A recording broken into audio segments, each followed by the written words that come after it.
Hello दोस्तों, आप सभी का स्वागत है हमारे चैनल शाश्वत सीजीपीएससी सीजीव्यापा में। अभी हम लोग आपके सीजीपीएससी प्री का क्लास नंबर 15वां करने वाले हैं, ठीक है। और आज हम लोग करेंगे आपके छत्तीसगढ़ का, ठीक है। जो छत्तीसगढ़ के महत्वपूर्ण प्रश्न हैं उनको मैं आपके लिए लाया हुआ हूँ, तो हम उन सब, ठीक है, क्वेश्चंस को अभी करेंगे। और देखिए, इसके पहले आपके 14 क्लास आए हैं, उन सभी क्लासेस को आप देखेंगे। और साथ ही मैं कोशिश करूँगा एक दिन में 2 वीडियो, है ना, मैं अपलोड करूँ, जिसमें एक वीडियो आपको प्रॉपर छत्तीसगढ़ का रहेगा और सेकेंड वाला वीडियो आपका सीसैट का रहेगा, ठीक है। और बीच में इसमें इंडियन जीएस के भी कुछ इंपॉर्टेंट क्वेश्चंस हम लोग करेंगे। देखिए, इंडियन जीएस से आपको संविधान पढ़ना रहेगा, है ना। संविधान को आप पढ़ लीजिएगा, यहाँ से बहुत सारे क्वेश्चन पूछे जाते हैं। और संविधान के बाद, ठीक है, मेन ज़्यादा इंपॉर्टेंट तो आपको संविधान ही रहता है, ठीक है। आप यहाँ से संविधान पढ़ लेंगे इंडियन जीएस में।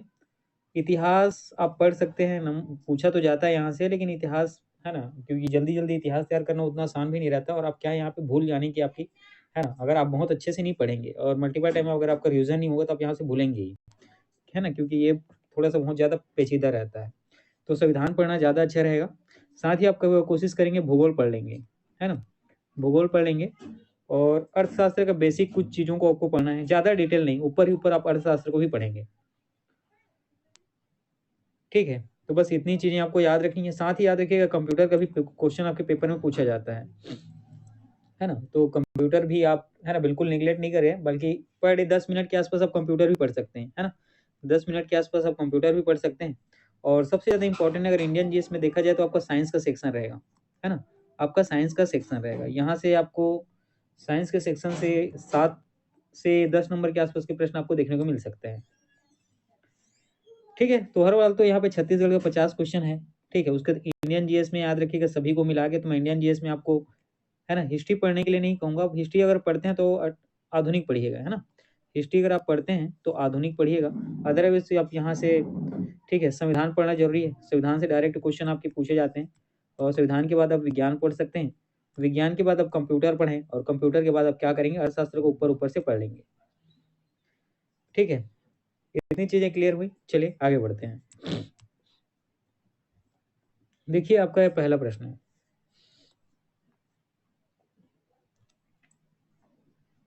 यहाँ देखिए, कुछ नाम दिए हुए हैं, जैसे कि कुछ नाम, या, है ना, ये नाम व्यक्ति के भी हो सकते हैं और जगह भी हो सकते हैं। देखते हैं, प्रवरपुर, सरबपुर, सिरपुर और प्रसन्नपुर। ये बेसिकली क्या है, स्थानों के नाम है, ठीक है। और ये किस तरीके की, तो याद रखिएगा, राजवंशों की राजधानी थी, है ना। राजवंशों की क्या, तो राजधानी की स्थानों का नाम है। और आपको उसके बाद सीक्वेंस दिया है कि, है ना, सही उत्तर आपको चुन के बताने हैं इनमें से। कहने का मतलब क्या है, देखिए, यहाँ पे क्रम आपको बताना है ना, क्रम आपको बताना है कि कौन से स्थान पहले राजधानी बना, उसके बाद कौन सा दूसरा स्थान पे बना, कौन सा तीसरा, फिर कौन सा चौथे, ठीक है। बेसिकली इस तरीके का यह प्रश्न है। तो यहाँ पर अगर ध्यान देंगे आप, तो ये सभी क्या याद रखिएगा, राजधानी है। तो हम लोग देखते हैं, ठीक है, अलग अलग समय पर ये अलग अलग राजवंश की राजधानी होती है, लेकिन इन ये सारे नाम एक जगह क्या करते हैं, कोरिलेट कर रहे हैं, जिसको कहा जाता है क्या, सरबपुर, या कहा जाए सरबपुरी वंश, ठीक है। कौन से, तो सरबपुरी डायनेस्टी को।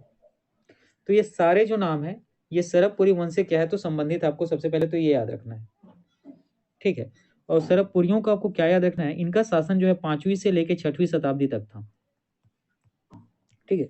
सरबपुरियों के बारे में आपको क्या याद रखना है, कि इनका शासन जो है ना, 5वीं से लेकर 6वीं शताब्दी तक था। और सरबपुरी वंश के जो संस्थापक हैं, इनका नाम था सरबराज, ठीक। सरबपुरी वंश के जो संस्थापक है उनका नाम क्या है, तो सरबराज। और इन्हीं के नाम पर ही इनके राजवंश का नाम सरबपुरी वंश पड़ा, ठीक है। इन्हीं के नाम पर ही इनके राजवंश का नाम क्या है, तो सरबपुरी पड़ा। सरबपुरी वंश के बारे में और क्या याद रखना, कि ये वैष्णव धर्म को मानने वाले थे, है ना। कौन से, तो वैष्णव धर्म के, मतलब भगवान विष्णु के क्या थे, तो उपासक थे, ठीक है। और इन्होंने अपनी राजधानी, है ना, किन्होंने, तो सरबराज ने अपनी राजधानी कहाँ बनाई, तो याद रखिएगा, सरबपुर। ये सरबपुर को वर्तमान में आप संबलपुर समझिए, है ना। जो संबलपुर वाला क्षेत्र है, जो संबलपुर है, वही क्या थी, इनकी राजधानी थी, किसकी, तो सरबपुर की, ठीक है। इनकी तो सरबराज की राजधानी थी। इन्होंने अपना राजधानी बनाया सरबपुर में, जो कहाँ है, तो वर्तमान में संबलपुर में, ठीक है। इतनी चीजें क्लियर हुई। अब इसके बारे में और कुछ डिटेल देखते हैं। ये सारी बातें किनके बारे में हो गई, सरबपुर के बारे में या सरबराज के बारे में। ठीक है, यहाँ तक चीजें क्लियर हुई। उसके बाद देखिए ये प्रसन्नपुर, अब चूंकि सारे क्या है सरबपुरी वंश से संबंधित है तो इसके बारे में बात करते हैं। प्रसन्नपुर, ठीक है, प्रसन्नपुर याद रखिएगा ये किसके द्वारा बसाया गया था, तो प्रसन्न मात्र के द्वारा। ठीक है, ये कौन सा शासक है, तो सरबपुरी वंश का ही शासक है, याद रखना है ना। सरबपुर किसके द्वारा बसाया गया था, तो याद रखिएगा प्रसन्न मात्र द्वारा। और ये ठीक है, ये क्या है, प्रसन्नपुर है ना, सरबपुर कह दिया मैंने, प्रसन्नपुर। और प्रसन्नपुर मतलब क्या था, वर्तमान का मल्हार। ठीक है, वर्तमान के रतनपुर में जो मल्हार क्षेत्र है वही है कौन, तो प्रसन्नपुर। तो ऐसा समझे आप, प्रसन्न मात्र ने प्रसन्नपुर या मल्हार की क्या तो स्थापना की थी। ठीक है, इसके बाद एक नाम और आपको याद रखना है, प्रवरराज प्रथम, जो यहाँ पे प्रवरपुर दिया है ना, इसके बारे में, प्रवरराज प्रथम। ठीक है, प्रवरराज प्रथम क्या है, ये भी सरबपुरी वंश के शासक थे। और इन्होंने जो समय राजधानी, किसने, प्रसन्न मात्र ने राजधानी बनाया था प्रसन्नपुर। ठीक है, इन्होंने जो राजधानी, ठीक है, प्रसन्न मात्र ने जो राजधानी प्रसन्नपुर बनाया था, इसको इन्होंने क्या किया, स्थानांतरित किया। इन्होंने क्या किया, स्थानांतरित किया। और स्थानांतरित करके ये कहाँ ले गए, तो याद रखना है आपको, सिरपुर में। कहाँ, तो सिरपुर में। अब ये सारी चीजें आपको समझ में आ गई होंगी, है ना। जो प्रवरराज प्रथम है, इन्होंने जो प्रसन्न मात्र के द्वारा बसाया गया राजधानी था प्रसन्नपुर, उसको क्या किया, वहां से स्थानांतरित करके सिरपुर लेके गए। ठीक है, साथ ही एक क्वेश्चन बहुत इंपॉर्टेंट जो आजकल ट्रेड में है ना, कि पूछा जाता है कि सरबपुरी वंश, किसी भी वंश का अंतिम शासक कौन है। ठीक है, किसी भी वंश का अंतिम शासक कौन है, ये प्रश्न आपसे पूछा जाता है। तो याद रखिएगा जो सरबपुरी वंश है, इसका अंतिम शासक का नाम है प्रवरराज द्रुति। क्या, तो प्रवरराज द्रुति इंपॉर्टेंट है ना, प्रवरराज द्रुति इंपॉर्टेंट है, याद रखना है। ठीक है, तो यहाँ पर हम लोगों ने इन सभी नामों को क्या किया, पहले तो देखा कि किससे संबंधित, तो सरबपुरी वंश से। सरबपुरी वंश का शासन आप लोगों ने देखा 5वीं से 6वीं शताब्दी तक। ठीक है, और उस समय इसके संस्थापक कौन थे, तो सरबराज, और सरबराज के नाम पर ही इस वंश का नाम सरबपुरी पड़ा। ठीक है, और सरबराज ने अपनी राजधानी कहाँ बनाई, तो सरबपुर में। सरबपुर मतलब वर्तमान संबलपुर। और सरबपुरी वंश जो वैष्णव धर्म को मानने वाले थे। यहाँ तक चीजें क्लियर हुई। प्रसन्नपुर को बसाया किसने, तो प्रसन्न मात्र ने। और प्रसन्नपुर ही मल्हार के नाम से जाना जाता है ना। ये ऐसा कहें, मल्हार को भी पहले प्रसन्नपुर कहा जाता था।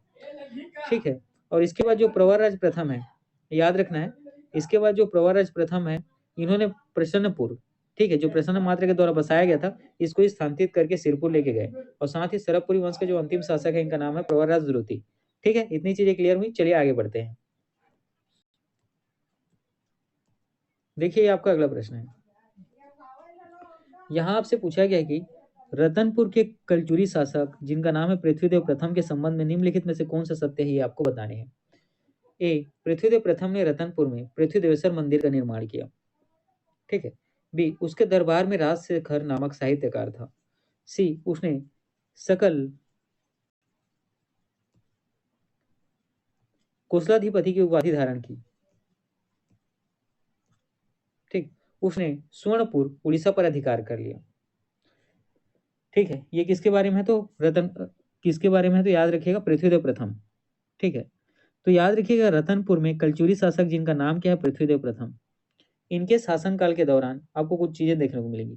सबसे पहले तो याद रखना है, इन्होंने सकल कोसलाधिपति की उपाधि धारण की। ये बिल्कुल सही है, तो इस हिसाब से आपको उत्तर जो है सी क्या हो जाएगा, सही उत्तर हो जाएगा। साथ ही सकल कोसलाधिपति के साथ इन्हें जो है प्रचंड कोसलाधिपति की उपाधि भी प्राप्त थी, है ना।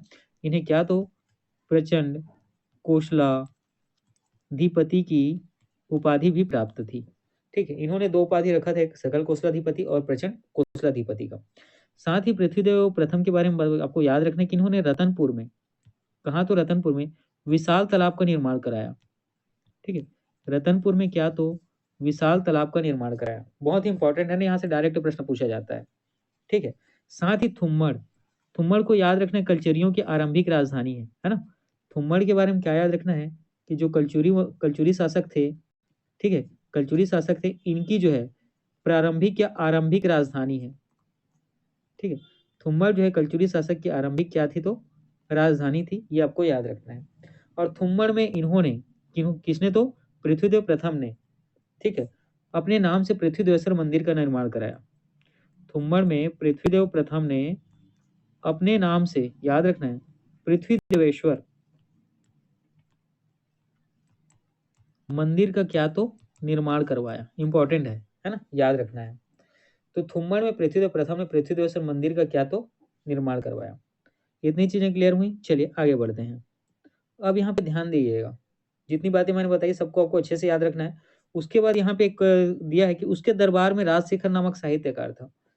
तो आपको याद रखना है राजशेखर के बारे में क्या याद रखना है कि ये साहित्यकार थे। ठीक है, राजशेखर के बारे में आपको क्या याद रखना है कि ये जो है क्या तो साहित्यकार थे। और ये किसके दरबार में थे तो याद रखिएगा गुर्जर वंश के, है ना। किसके तो जो गुर्जर प्रतिहार वंश है, ठीक है, जो गुर्जर प्रतिहार वंश था, ठीक है, उनके वंश में ये क्या थे तो साहित्यकार थे, या कहा जाए गुर्जर प्रतिहार वंश के दरबार में साहित्यकार थे। और किसके शासन में थे या किस शासक या किस राजा के शासनकाल में थे तो याद रखिएगा महेंद्रपाल प्रथम। इनका तो नाम याद रखना है, महेंद्रपाल प्रथम। ठीक है, और इनके क्या थे तो ये साहित्यकार थे, ऐसा कहा जाए दरबारी कवि थे। ठीक है, साहित्यकार और दरबारी कवि थे।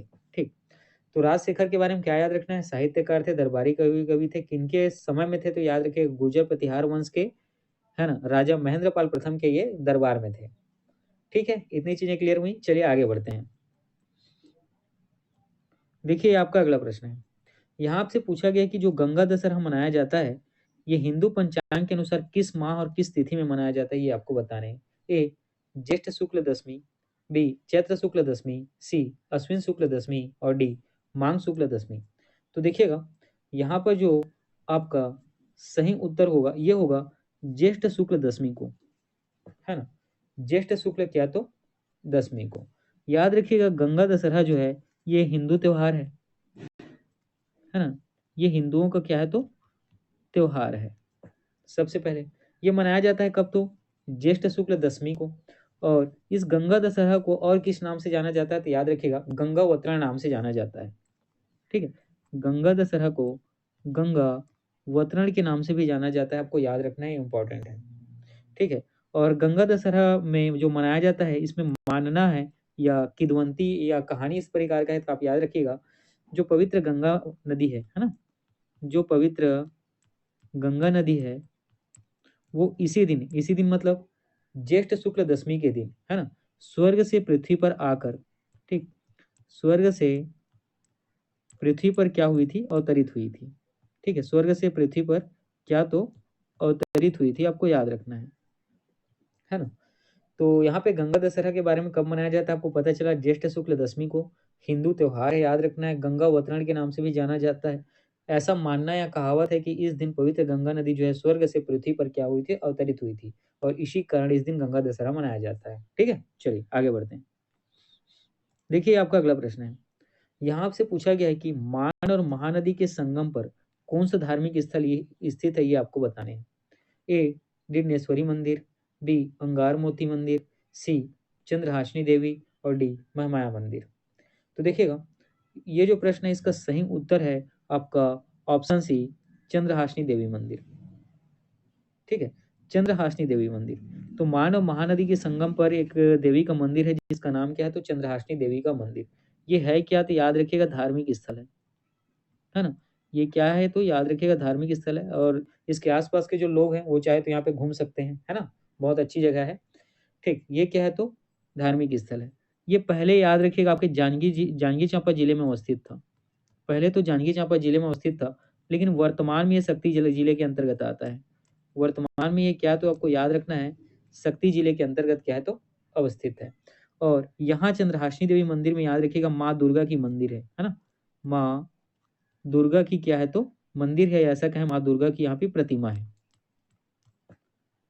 ठीक है, और ऐसा माना जाता है कि जो माँ दुर्गा के 52 शक्तिपीठ है उनमें से एक जो है चंद्रहासिनी माता का मंदिर है ना। जो माँ दुर्गा का 52 शक्तिपीठ है उनमें से एक जो है ना, ये जो है चंद्रहासिनी देवी मंदिर है। ठीक है, और चंद्रपुर को याद रखना है ना, वो जगह कौन सा है जहाँ ये मंदिर है तो याद रखना है चंद्रपुर में। ठीक, कहाँ तो चंद्रपुर में। ठीक, जहाँ चंद्रहासिनी देवी मंदिर है ना चंद्रपुर। ठीक, उसी के नाम पे क्या है तो चंद्रपुर उस जगह का नाम पड़ा है ना, उस मंदिर के नाम पे ही चंद्रहासिनी देवी मंदिर के नाम पर ही चंद्रपुर का, ऐसा कहें चंद्रपुर में मंदिर होने का चंद्रहासिनी देवी माता मंदिर का नाम रखा गया है। ठीक है, इतनी चीजें क्लियर हुई। साथ ही चंद्रपुर को आपको किस नाम से जानना है तो याद रखिएगा, चंद्रपुर को जो है गोंड राजाओं के किलों के नाम से जाना जाता है। यहाँ पे बहुत सारे किले आपको देखने को मिलेंगे जो गोंड राजाओं के द्वारा निर्मित है, क्योंकि इस समय उस क्षेत्र में किनका शासन था, तो गोंड राजाओं का शासन था। ठीक है, तो चंद्रपुर को आपको क्या याद रखना है, गोंड राजाओं के किले के नाम से भी यह जाना जाता है। चंद्रपुर जो है गोंड राजाओं के किले के नाम से जाना जाता है। ठीक है, इतनी चीजें क्लियर हुई। चलिए अब देखिए कुछ चीज और जान लीजिएगा, जैसे कि यहाँ पे है आपका मार नदी। मार नदी ये जो है सरगुजा से निकलती है। कहाँ, तो सरगुजा, और सरगुजा में कहाँ से, तो आपको याद रखना है मैन पाट से। ठीक, उसी प्रकार महानदी, महानदी ये याद रखिएगा धमतरी के सिहावा पर्वत से निकलती है। धमतरी की कहाँ कहाँ से, तो सिहावा पर्वत से ये निकलती है। और इसका विसर्जन कहाँ होता है, तो याद रखिएगा इसका हाँ विसर्जन आपको उड़ीसा में देखने को मिलता है। इसीलिए महानदी को उड़ीसा का शोक कहा जाता है। ठीक है, उड़ीसा का शोक कहा जाता है। उड़ीसा का शोक क्यों कहते हैं, तो याद रखिएगा इसी अपनी आसपास के तटीय इलाकों में क्या होता है, जब बारिश अधिक होती है या पानी का जल भराव अधिक होता है, तो आस जो तटीय इलाके होते हैं जहाँ लोग ठीक है बसते हैं, वहाँ क्या होता है, बाढ़ आ जाता है। ठीक है, ज़्यादातर कई बार होता क्या है कि जो इसके आसपास का जो एरिया है वहाँ पे बाढ़ इस पानी के कारण आ जाते हैं, इस नदी के कारण, इसलिए इस उड़ीसा का शोक कहा जाता है। ठीक है, चलिए आगे बढ़ें। और इसमें और कुछ तो इतना इम्पोर्टेंट है नहीं, है ना, जितनी चीज़ें मैं बताई इतना क्या है, तो ठीक है, चलिए इतना पर्याप्त है।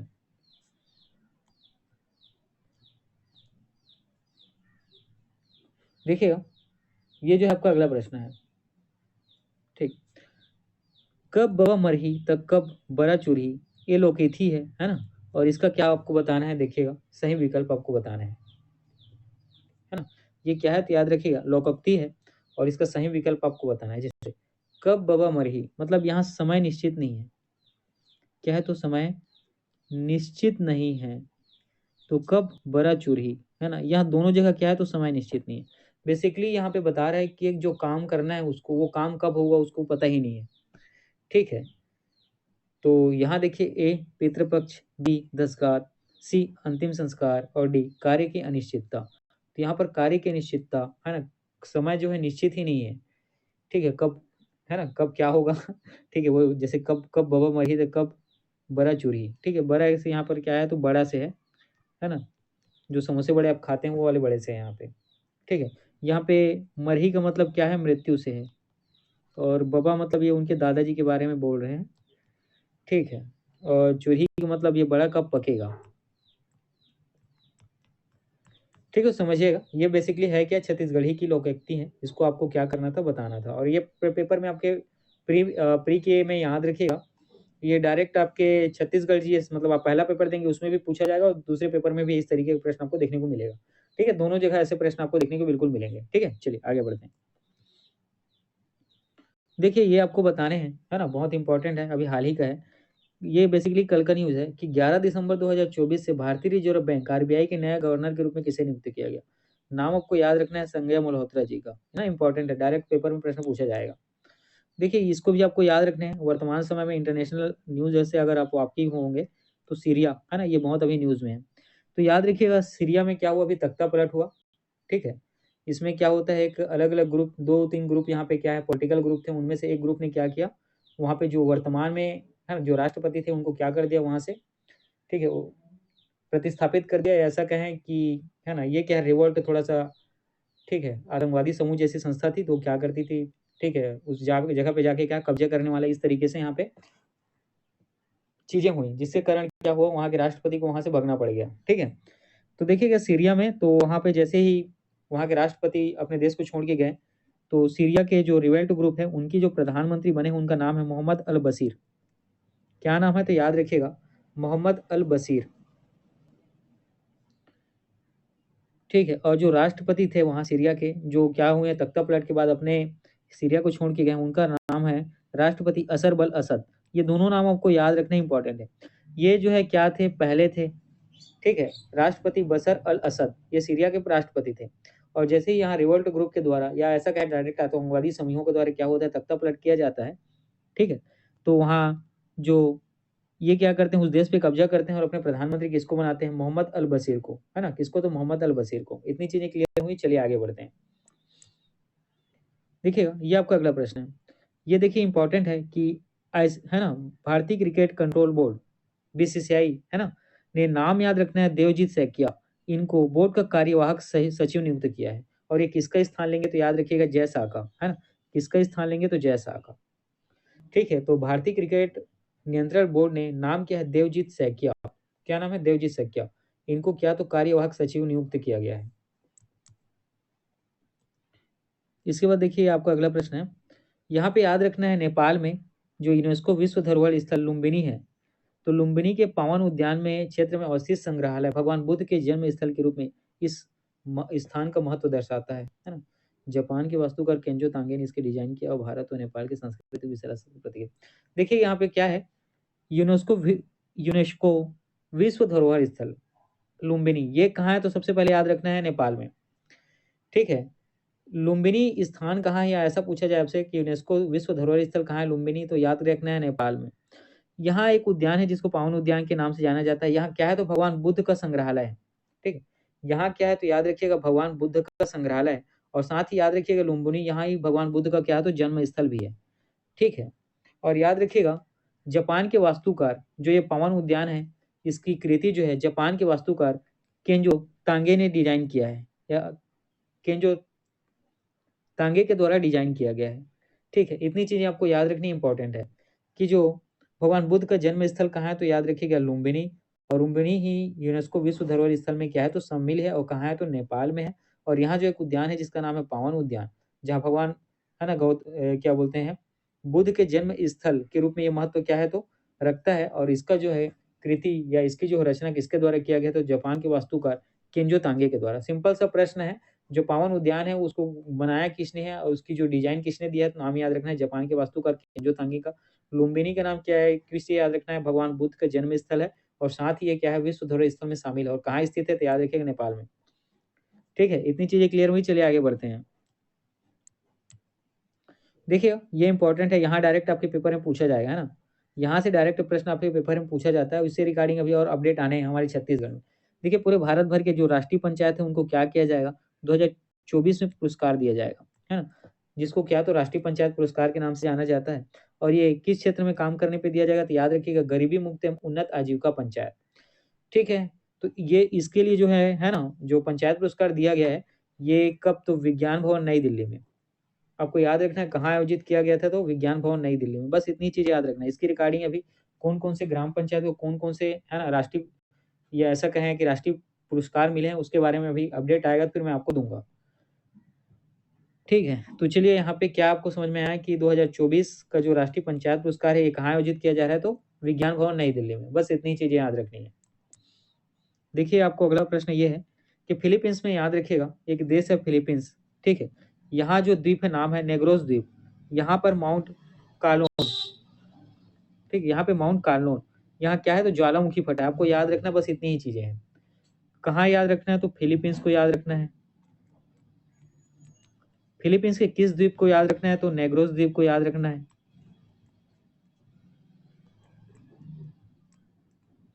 ठीक है, नेग्रोस द्वीप को याद रखना है। यहाँ क्या हुआ है, तो याद रखिएगा ज्वालामुखी फटा है। बस यहाँ क्या याद रखना है, तो ज्वालामुखी फटा है। बस इतनी चीजें याद रखना कि जो नेग्रोस द्वीप में ज्वालामुखी फटा है वो किस देश से संबंधित है, तो फिलीपींस से। इसी तरीके से प्रश्न पूछा जाता है। ये डायरेक्ट पूछा जाएगा फिलीपींस में जो ज्वालामुखी फटा है वो कौन से द्वीप से हुआ है, तो याद रखिएगा नेग्रोस द्वीप से। ठीक है, देखिए ये भी बहुत इंपॉर्टेंट है ना, ये हमारे प्रस्तावना से है, जो हमारे संविधान का जो प्रस्तावना है इसमें देखिएगा। तो इसमें याद रखिएगा ऊपरी बाएं कोने में बैल और ऊपरी दाएं कोने में हाथी का चित्र है, याद रखना है। ठीक है, डायरेक्ट पूछा जाता है। ये हमारी भारतीय संविधान का कला और सुलेख है। ठीक है, प्रस्तावना में कला और सुलेख है। तो बाएं कोने में बैल है और दाएं कोने में हाथी का चित्र है। नीचे बाएं कोने में घोड़ा है और नीचे दाएं कोने में सिंह का चित्र है। और इसको डिजाइन किसने दिया था, तो राम मनोहर सिन्हा जी ने। ठीक है, ये जो प्रस्तावना है, प्रस्तावना में देखिएगा इस साइड के ऊपर के कोने में आपको क्या बैल देखने को मिलता है, इस साइड के में हाथी आपको देखने को मिलेगा, मतलब दाएं कोने में। नीचे के बाएं कोने में आपको देखने को मिलता है घोड़ा, और नीचे के दाएं कोने में सिंह देखने को मिलता है।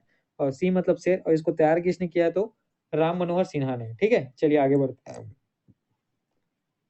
देखिए आपका अगला प्रश्न है, और ये जो कला है उस लेख प्रस्तावना का ये आयताकार सीमा के भीतर सुंदर हस्तलेखन है। कैसा? तो हाथ से लिखा गया है, ठीक है। और साथ ही सीमा के चारों ओर ये आपको याद रखना है पशुओं की चित्रित छवियां हैं। जो पशु हैं, अलग अलग पशु हैं, उनकी क्या तो छवियां इसमें हैं चित्रित। 4 पशुओं को भारतीय राष्ट्रीय प्रतीक के आधार पर लिया गया है, और इसमें से 4 पशु को क्या है तो भारतीय राष्ट्रीय प्रतीक के आधार पर लिया गया है, ठीक है। तो हमारे जो क्या है राष्ट्रीय प्रतीक है उनमें उन चारों पशुओं का क्या तो चिन्ह अंकित है, ठीक है। इतनी चीजें क्लियर हुई, चलिए आगे बढ़ते हैं। देखिएगा ये आपको बताने हैं कि संविधान में मूल कर्तव्यों को शामिल करने की प्रेरणा किस देश से ली गई है। इसको आप या तो गूगल करें या तो आप पढ़ लें, है ना। संविधान जब आप पढ़ेंगे तो आपको इसका आंसर मिल जाएगा। आप कोशिश करेंगे, इसको कमेंट बॉक्स में आप कमेंट करें, ठीक है। ठीक है, तो आज का क्लास इतना ही। वैसे भी आज का क्लास थोड़ा सा लंबा हो गया, चलिए ठीक है, पढ़ते रहिए।